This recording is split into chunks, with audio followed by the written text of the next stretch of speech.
Aquí comienza Reencuentro, una cita con nuestra tradición y los temas de la actualidad a la luz de la Torá. Reencuentro le propone un encuentro con el judaísmo.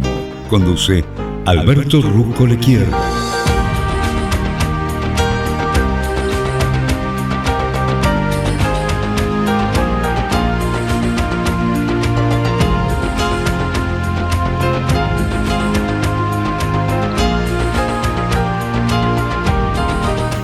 Muy pero muy buenas tardes, Alberto Rusco Lequier te saluda y por supuesto te da y les da las gracias a todos ustedes por estar acompañándome aquí en esta nueva edición de Reencuentro. Un programa para beber en los exquisitos e inagotables manantiales de sabiduría de la Torá para salir mucho pero mucho más rico que cuando hemos comenzado este encuentro. Aquí, como siempre, desde la querida ciudad de Buenos Aires a través de Radio High, nuestra radio. Aquí en este día viernes, que corresponde al día 4 del mes de Tammuz del año 5783 en el calendario hebreo.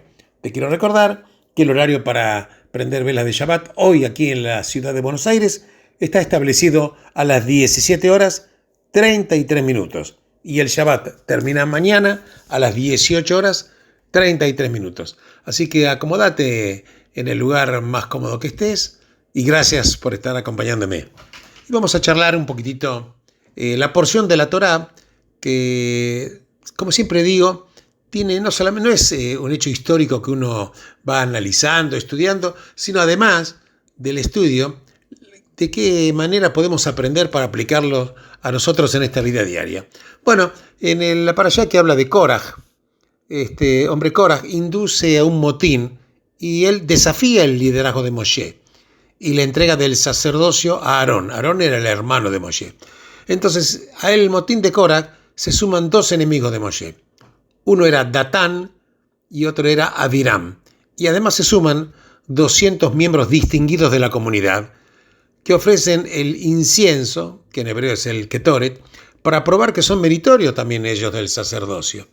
Pero la Torá habla que la tierra se abre y traga a los rebeldes y un fuego consume las ofrendas que ellos pretendían dar. Entonces, se habla que una subsiguiente plaga es frenada por la ofrenda del ketoret o del incienso de Aarón.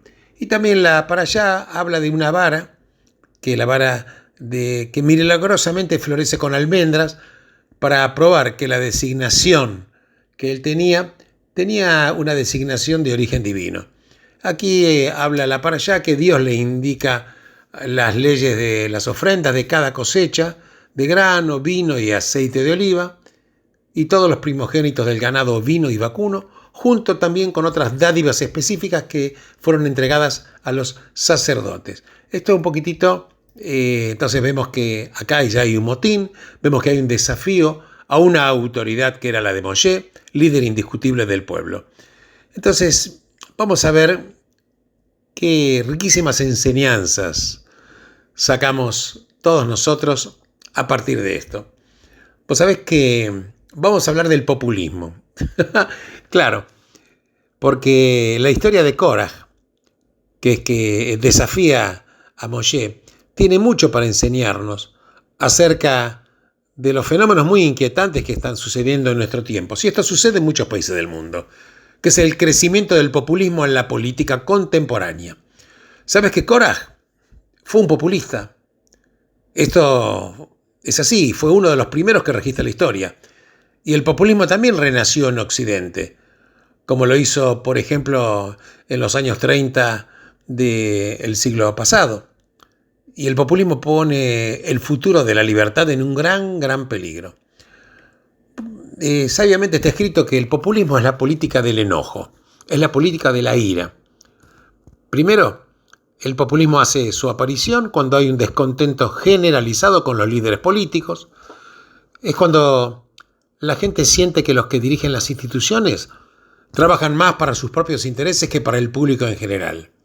Cuando hay una pérdida de confianza masiva y una sensación de quebranto del bien común. Pues fíjate la actualidad que tiene yo lo que estoy comentando a todo esto, ¿no? La gente siente que la distribución de los ingresos es injusta. Unos pocos ganan desproporcionadamente y los ingresos de la mayoría permanecen estáticos o disminuyen. Y también hay una sensación de que el país que conocieron le fue arrebatado, ya sea por la pérdida de los valores tradicionales o por la inmigración en gran escala. El descontento, la verdad que toma forma de rechazo a las élites políticas y culturales. Los políticos populistas alegan que ellos, y solamente ellos, son la verdadera voz del pueblo. Se arrogan, claro, la voz del pueblo. Y los demás, los líderes existentes, reparten los bienes entre ellos mismos, indiferentes al sufrimiento de las masas.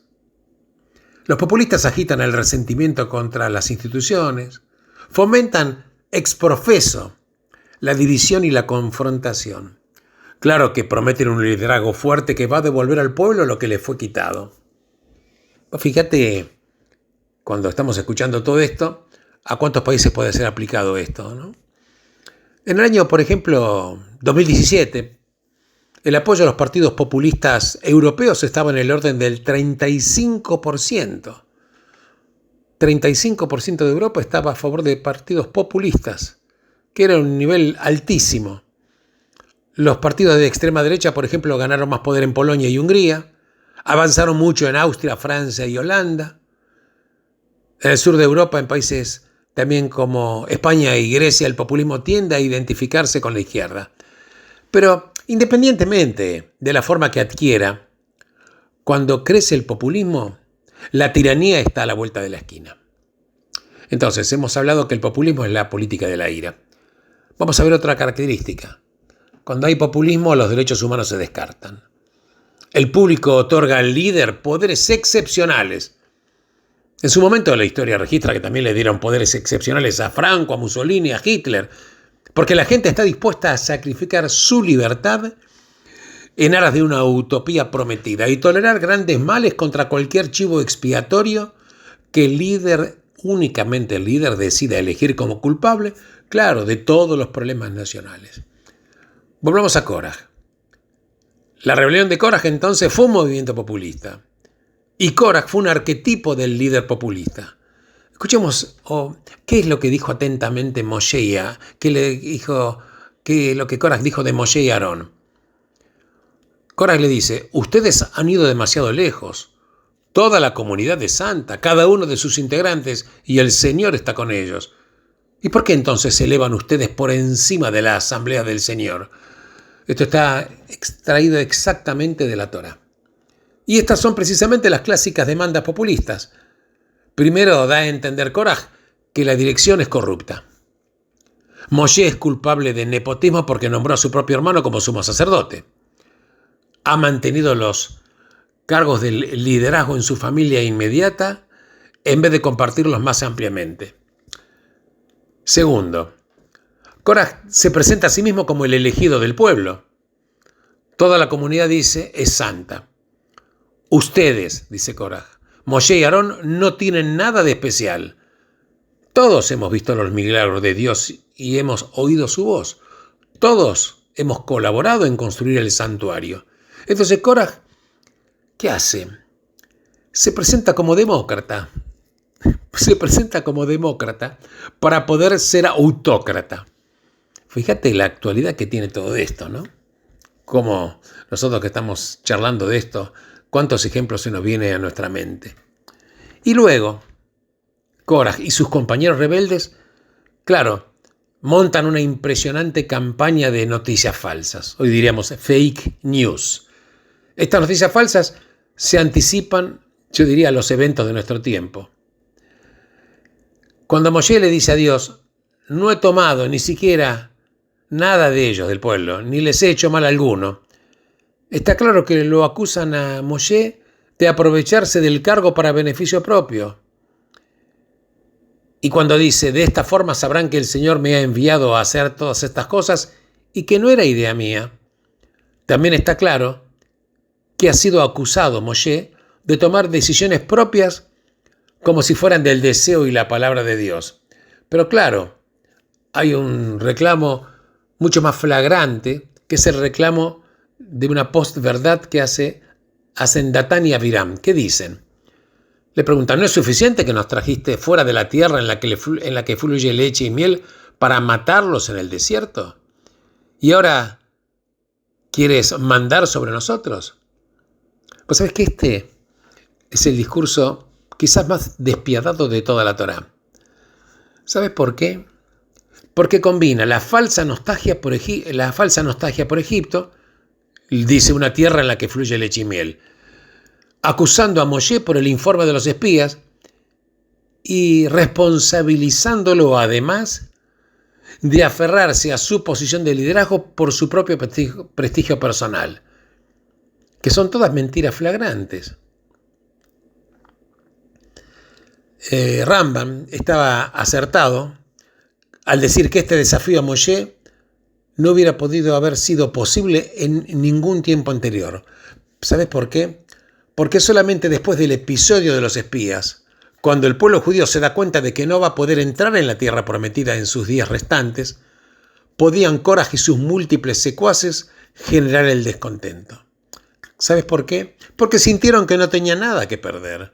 Porque el populismo es la política del resentimiento, la política de la decepción y la política del temor. Y por una vez en la vida, Moshe actuó autocráticamente, poniendo a Dios de alguna forma a prueba.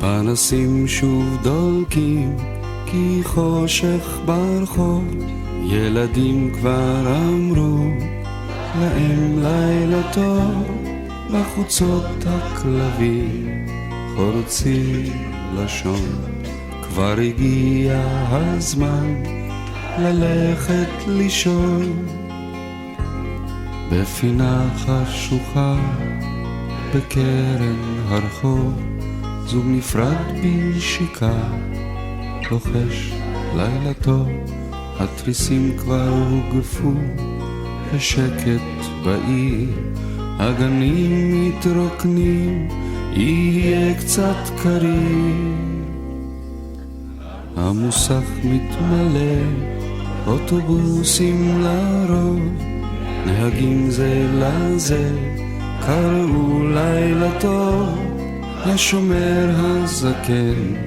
פנסו מכין ונועל אוצרות על מנעול ובריחים סקסופון מתרפק בבר על התוף מנגן ביבבה שלום לילה טוב מטאטא הרחוב עד בוקר נשאר לטאטא את שרידי היום שעבר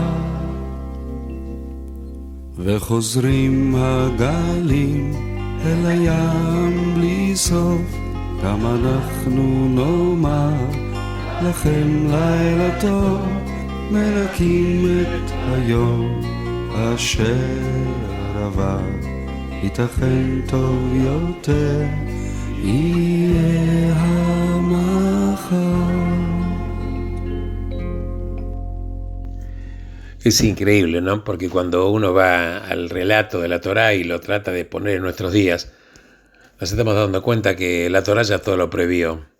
No hay nada nuevo bajo el sol. Y retomando un poquitito lo que estaba comentando recientemente, es cuando por una vez en la vida, Moshe actuó autocráticamente y pone a Dios de alguna manera a prueba.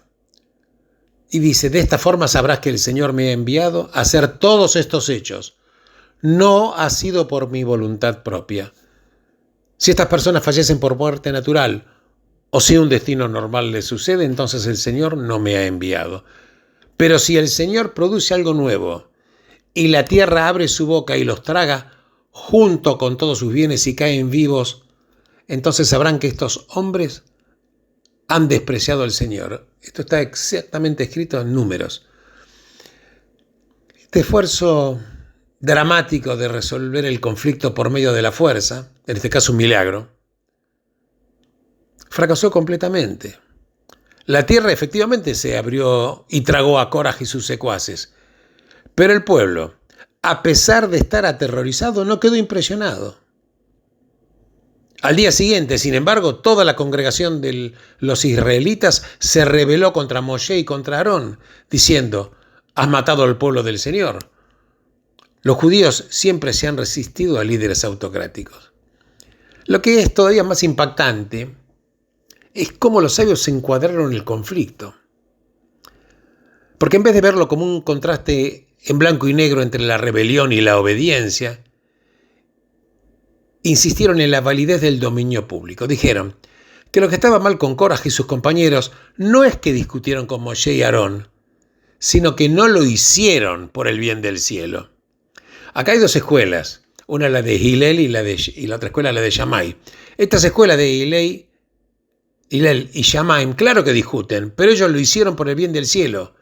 Y es por eso que las discusiones entre la escuela de Hillel y la de Shammai, estas discusiones tienen un valor duradero. Porque el judaísmo prácticamente, la verdad, en todos los textos son antologías de discusiones.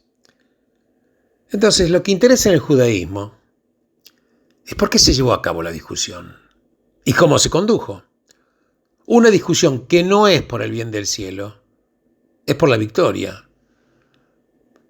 Porque una discusión por el bien del cielo es por la búsqueda de la verdad. Cuando el objetivo es la victoria, como en el caso de Koraj, ambas partes están disminuidas. Koraj murió. Claro, y la autoridad de Moshe quedó dañada. Pero cuando el objetivo es la verdad, ambas partes ganan. Porque ser derrotado por la verdad es la única derrota que también es una victoria. Como escribió Shimon Ha-Amsoni, dice: así como recibí un premio por exponer, voy a recibir el premio por la retractación. Esto estamos hablando de populismo, que deslegitimiza otras voces. Los populistas afirman que ellos, y solamente ellos, representan al pueblo. Y cualquiera que no acuerde con ellos es esencialmente no legítimo. Claro, una vez que los populistas están en el poder, silencian el disenso. Es por eso que hay que tener muy en cuenta que la discusión es muy sana, pero hay que ver si la discusión tiene por objetivo la verdad.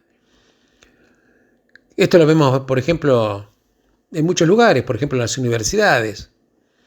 Por eso que silenciar posturas no populares en los campos universitarios de hoy es la forma de lugar seguro y de microagresiones, y esto es tan peligroso. Porque cuando muere la libertad académica, inevitablemente va a venir a continuación la muerte de otras libertades. De ahí el poder de la defensa del judaísmo en contra del populismo, en su insistencia en la legitimidad de la discusión, pero por el bien del cielo. El judaísmo no silencia el disenso. Al contrario, el judaísmo dignifica el disenso.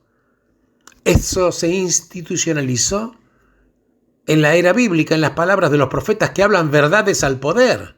Está plagado de este tipo de verdades de los profetas que le hablan al poder. En la era rabínica estuvo viva la cultura de la discusión en cada página de la Mishnah, la Gemara y sus comentarios. Entonces, la capacidad de argumentar y discutir es íncito al judaísmo. Entonces, si la discusión está permitida para buscar la verdad, esto es una idea transformadora. Porque si deseas aprender, si deseas crecer, perseguir la verdad y encontrar la libertad, busca lugares que acepten la discusión, lugares que respeten posturas disidentes. En consecuencia, alejate de las personas y partidos políticos que no lo hacen. Porque aunque, claro, dicen ser amigos del pueblo, en realidad son enemigos de la libertad.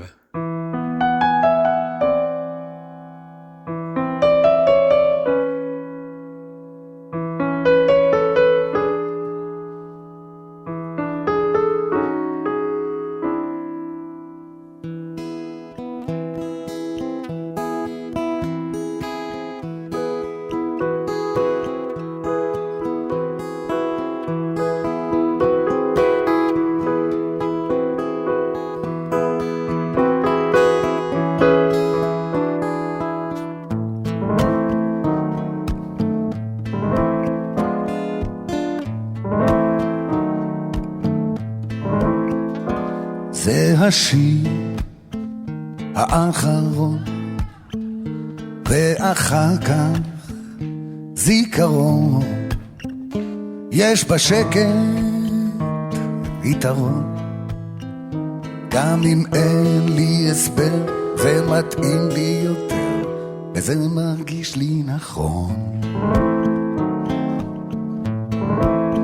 ממש נכון. זה הנר האחרון, ואחר כך זיכרון. יש בחושך יתרון, אז האור מתגנב מקומת המרתף לעשירון העליון. כן, ממש נכון.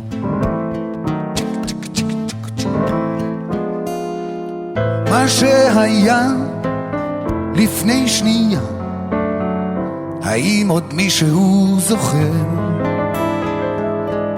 זה לא פשוט להיות פשוט, תמיד רוצים יותר, יותר.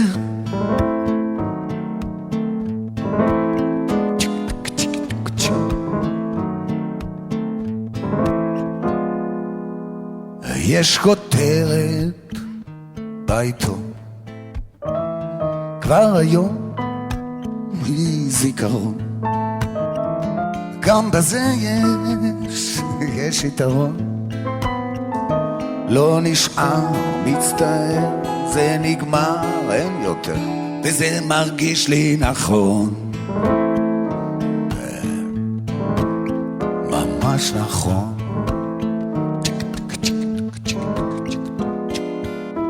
מה שהיה לפני שנייה, האם עוד מישהו זוכר? זה לא פשוט להיות פשוט, תמיד רוצים יותר, יותר.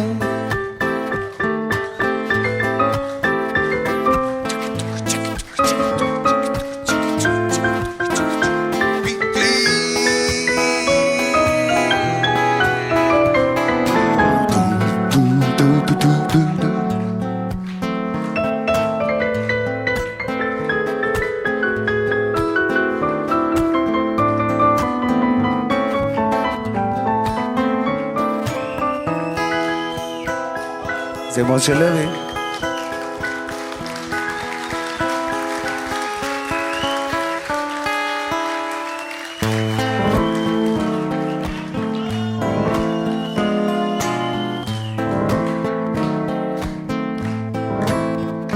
זה השיר האחרון.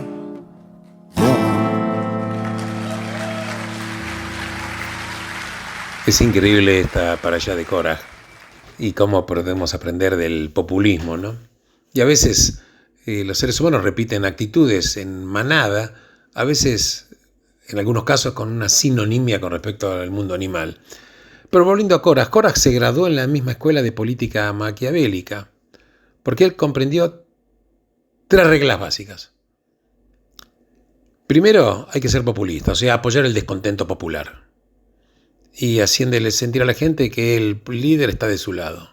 Y es cuando ahí lo comparamos, cuando Korah le dice a Moshe: han ido demasiado lejos, toda la comunidad es sagrada, ¿por qué se elevan sobre la asamblea? Segundo, cuando el populista recluta aliados. Korah también era un leví, de la tribu de Leví. Se sentía agraviado porque Moshe había designado a su hermano Aarón como sumo sacerdote. Y sintió que como primo de Moshe era hijo de Itzhar, el hermano del padre de Moshe y Aarón, Amram. El puesto entonces debía ser suyo. Pensó que era injusto que los 2 roles de liderazgo fueran para una sola familia del clan. Vemos acá ya los celos de poder, ¿no? Entonces Korah no podía esperar demasiado apoyo de su propia tribu. Los demás levitas no obtendrían ventaja alguna en deponer a Aarón. Entonces obtuvo el apoyo de otros 2 grupos insatisfechos. los reubenitas, Datam y Avirán. Y como te dije antes, 250 personas más de rango dentro de la comunidad. Los de la tribu de Reubén estaban ofendidos porque aunque eran descendientes del primogénito de Jacob, no tenían ninguna posición de liderazgo. Según Ibn Ezra, eran 250 hombres de rango que estaban enojados porque después del pecado del becerro de oro, el liderazgo había pasado de los primogénitos de cada tribu a la única tribu de Leví. Claro, la revuelta estaba destinada a fracasar debido a que los agravios eran diferentes y todos no podían ser satisfechos. Pero eso nunca ha impedido hacer alianzas nefastas, porque las personas resentidas se dedican más intensamente a deponer al líder del momento que a trazar un plan de acción constructivo. Dicen los sabios que el odio derrota la racionalidad.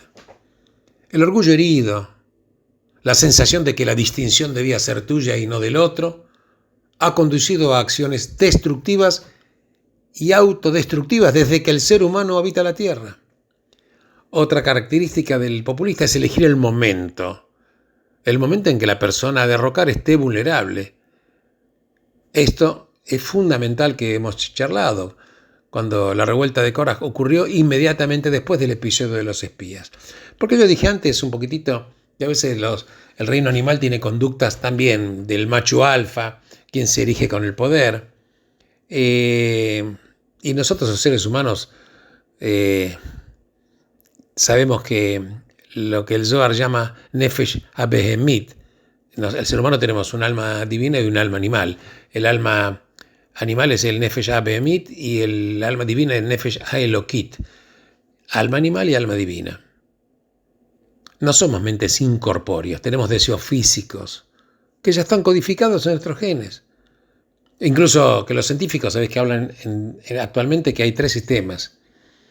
Hay un cerebro reptil que produce la respuesta más primitiva de pelear o escapar. Hay un cerebro mono, que es el cerebro social, emocional y sensible a las jerarquías. Y está el cerebro humano, que es la corteza prefrontal, que es lenta, es reflexiva y es capaz de analizar las consecuencias de caminos alternativos de acción. Y acá esto confirma lo que conocían ya desde hace tiempo los judíos y también otras personas, entre ellos Platón y Aristóteles, porque es en la tensión, es en el intercambio de estos sistemas donde se juega el drama de la libertad humana. Así que me pareció fundamental hablar de todo esto. Así que yo sé que discutir forma parte del judaísmo, pero insisto, una cosa es discutir para buscar la verdad y otra cosa es discutir para buscar el poder, para que luego, desde el poder, se ejerza una autocracia.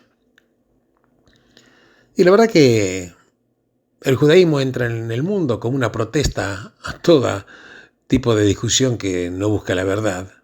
Vemos, por ejemplo, en el capítulo inicial de la Torá que Dios crea al hombre a su imagen y semejanza, significando que somos todos fragmentos de la divinidad.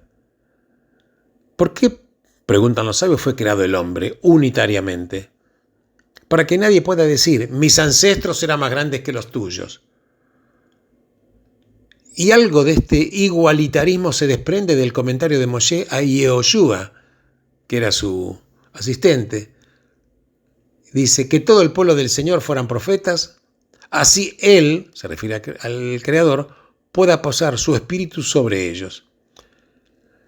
Pero, sin embargo, todo este tipo de actitudes adecuadas van a llevar siglos y todavía no se han podido lograr totalmente. Pues sabés que había 2 estructuras jerárquicas en el Israel bíblico. Estaban los reyes y los sacerdotes. Eran 2 estructuras. Y entre los sacerdotes estaba el sumo sacerdote, el Cohen Gadol. Ambas se introdujeron después de una crisis, porque la monarquía se introdujo después del fracaso del régimen de los jueces. y los sacerdotes levíticos y de Aarón después del pecado del becerro de oro. Porque ambos episodios llevaron tensión, llevaron división. El Israel bíblico sobrevivió como reino unificado durante solamente 3 generaciones de reyes y después se dividió en 2. El grupo de los sacerdotes fue el mayor factor de fractura en el último período del Segundo Templo, llevando a divisiones sectarias entre los saduceos y el resto. La historia de Korah lo ilustra. ¿Sabes por qué? Porque donde va a haber jerarquías, va a haber competencia para definir quién es el macho alfa. Claro, ¿es la jerarquía un factor inevitable en toda civilización avanzada? Bueno, Maimónides parece afirmarlo. Para él la monarquía era una institución positiva y no una mera concesión. Abarbanel, por ejemplo, parece decir lo contrario. Hay pasajes en sus escritos que sugieren que era un anarquista utópico que creía que en un mundo ideal ninguna persona gobernaría a otra, porque cada uno de nosotros iba a llegar a reconocer la soberanía de Dios. Pero la verdad que donde hay jerarquías va a haber lucha para ver quién es el macho alfa. Entonces va a haber permanentemente una lucha por el poder. Y es por eso que los rabinos concentraron su atención no en las coronas jerárquicas de los reyes o de los sacerdotes, sino en la corona no jerárquica de la Torá, que está abierta a todo aquel que lo desee. Porque acá, en la corona de la Torá, la competencia no conduce a conflicto, sino que la competencia conduce a un incremento de la sabiduría. Y es donde el cielo mismo, que ve el desacuerdo entre los sabios, dice: esta y esas son las palabras del Dios viviente.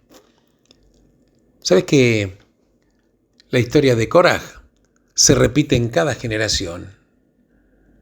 Y el antídoto es la inmersión diaria en el mundo alternativo del estudio de la Torá, que busca la verdad y no busca el poder, y que valora igualitariamente las voces en una conversación sagrada.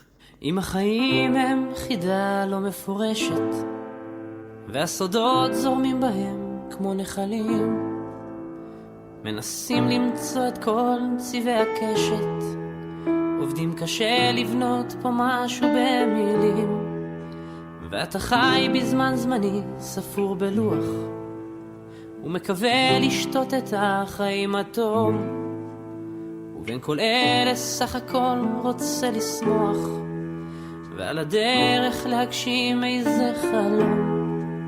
אולי אחרי הכל תגיע לשמיים, אולי אחרי הכל תשמח מהחיים, תאמר תודה ותהפוך פתאום למים ותצטרף לים הרחמים. אולי אחרי הכל תגיע לשמיים, אולי אחרי הכל תשמח מהחיים, תאמר תודה ותהפוך פתאום למים ותצטרף לים הרחמים, ים הרחמים.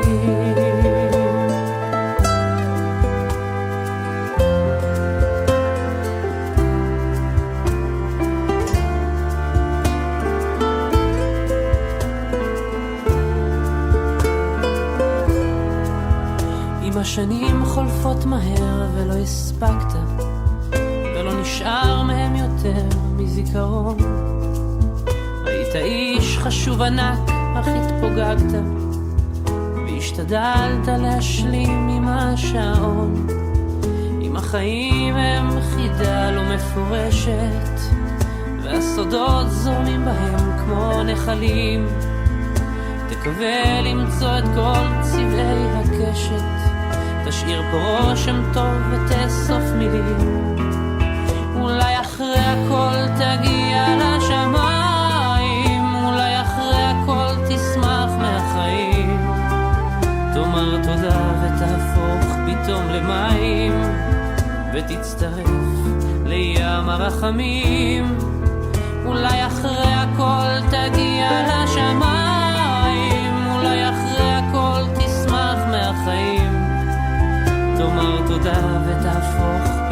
למים ותצטרף לים הרחמים.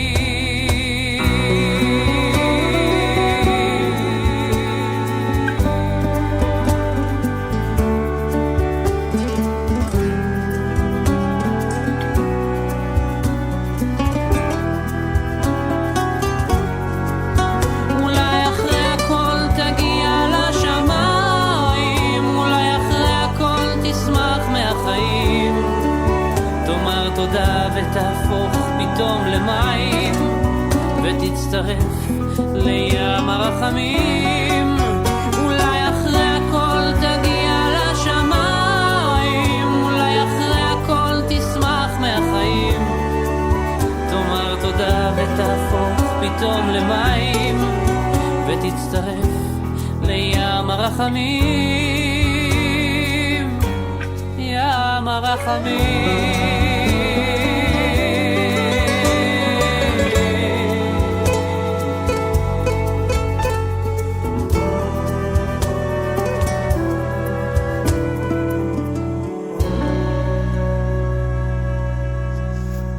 Bueno, hoy estamos en el día 4 de Tammuz del año 5783. El día de ayer fue el día 3 de Tammuz, o sea, Gimel Tammuz.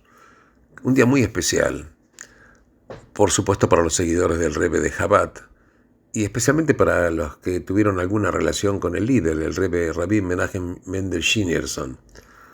Hace 29 años, el 12 de junio de 1994, el Rebbe abandonó físicamente este mundo, pero quiero aclarar que fue solamente físicamente, ya que espiritualmente siempre su presencia continuó guiando a los seguidores que de una forma u otra siguen conectados a las enseñanzas y siguen recibiendo inspiración de su legado. Yo quiero aclarar además que la verdad que la influencia del Rebbe de Lubavitch no solamente sigue influenciando a los seguidores de Chabad, sino influenciando a los judíos de todo el mundo y también, ¿por qué no?, hay que decirlo, a las personas que no son judías, porque las enseñanzas tienen un criterio y una universalidad que son espectaculares.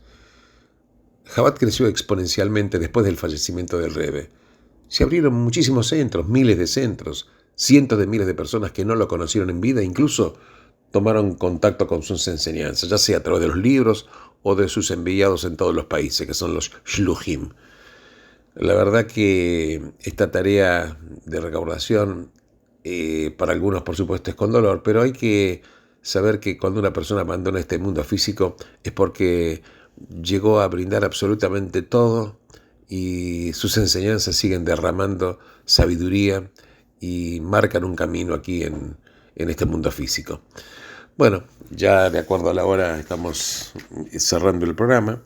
Te quiero recordar que el horario para prender velas de Shabbat aquí en la ciudad de Buenos Aires está establecido a las 17 horas 33 minutos y el Shabbat termina mañana a las 18 horas 33 minutos. Así que les agradezco enormemente por haber seguido este programa. Les quiero recordar que sigue la posibilidad de ver y escuchar este programa a través de las páginas de las redes. Va a estar, por supuesto, en la página de Radio High y también lo van a poder seguir, por supuesto, y replicar y compartir cuando ustedes quieran. Les agradezco enormemente. Shabbat Shalom Umeboraj. Benditos sean todos ustedes en el lugar en el cual se encuentran.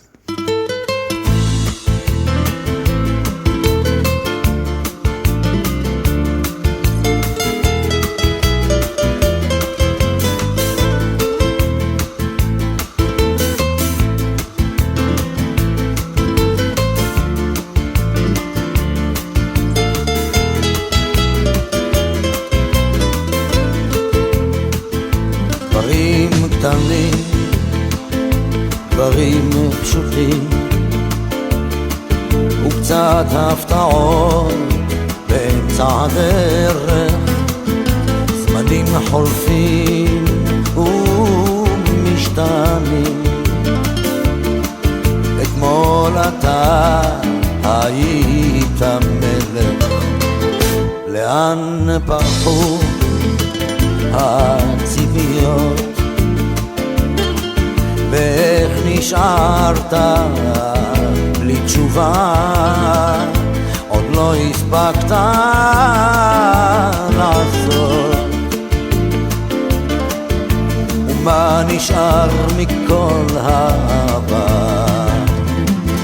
הכל תלוי בך חבר, היה חזק אל תישבר, אל תיתן לעצמות בך לפגוע, היה חזק ותתגבר.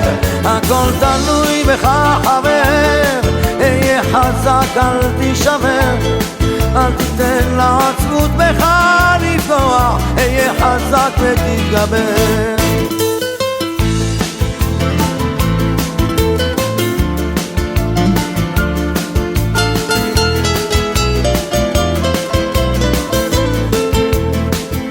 קשה לראות, אך לפעמים גלגל נסגר באמצע הסיפור, ואין כבר כוח לגופך יותר למשוך.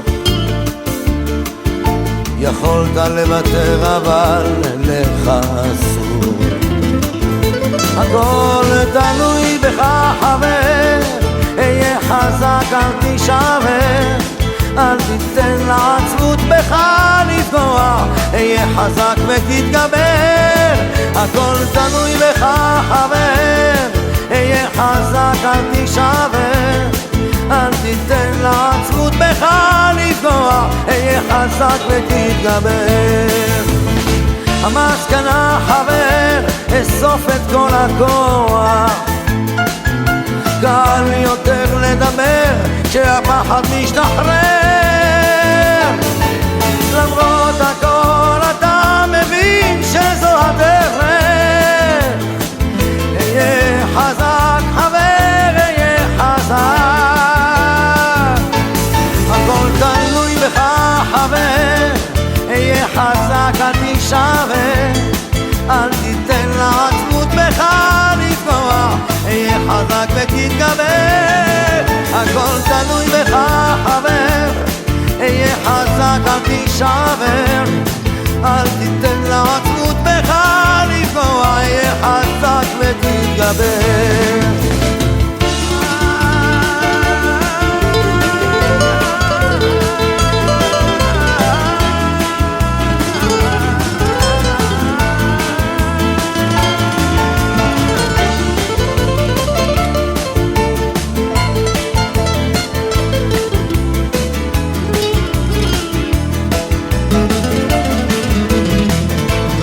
הכל תלוי בך חבר, היה חזק אל תישבר, אל תיתן לעצמות בך לפגוע, היה חזק ותתגבר.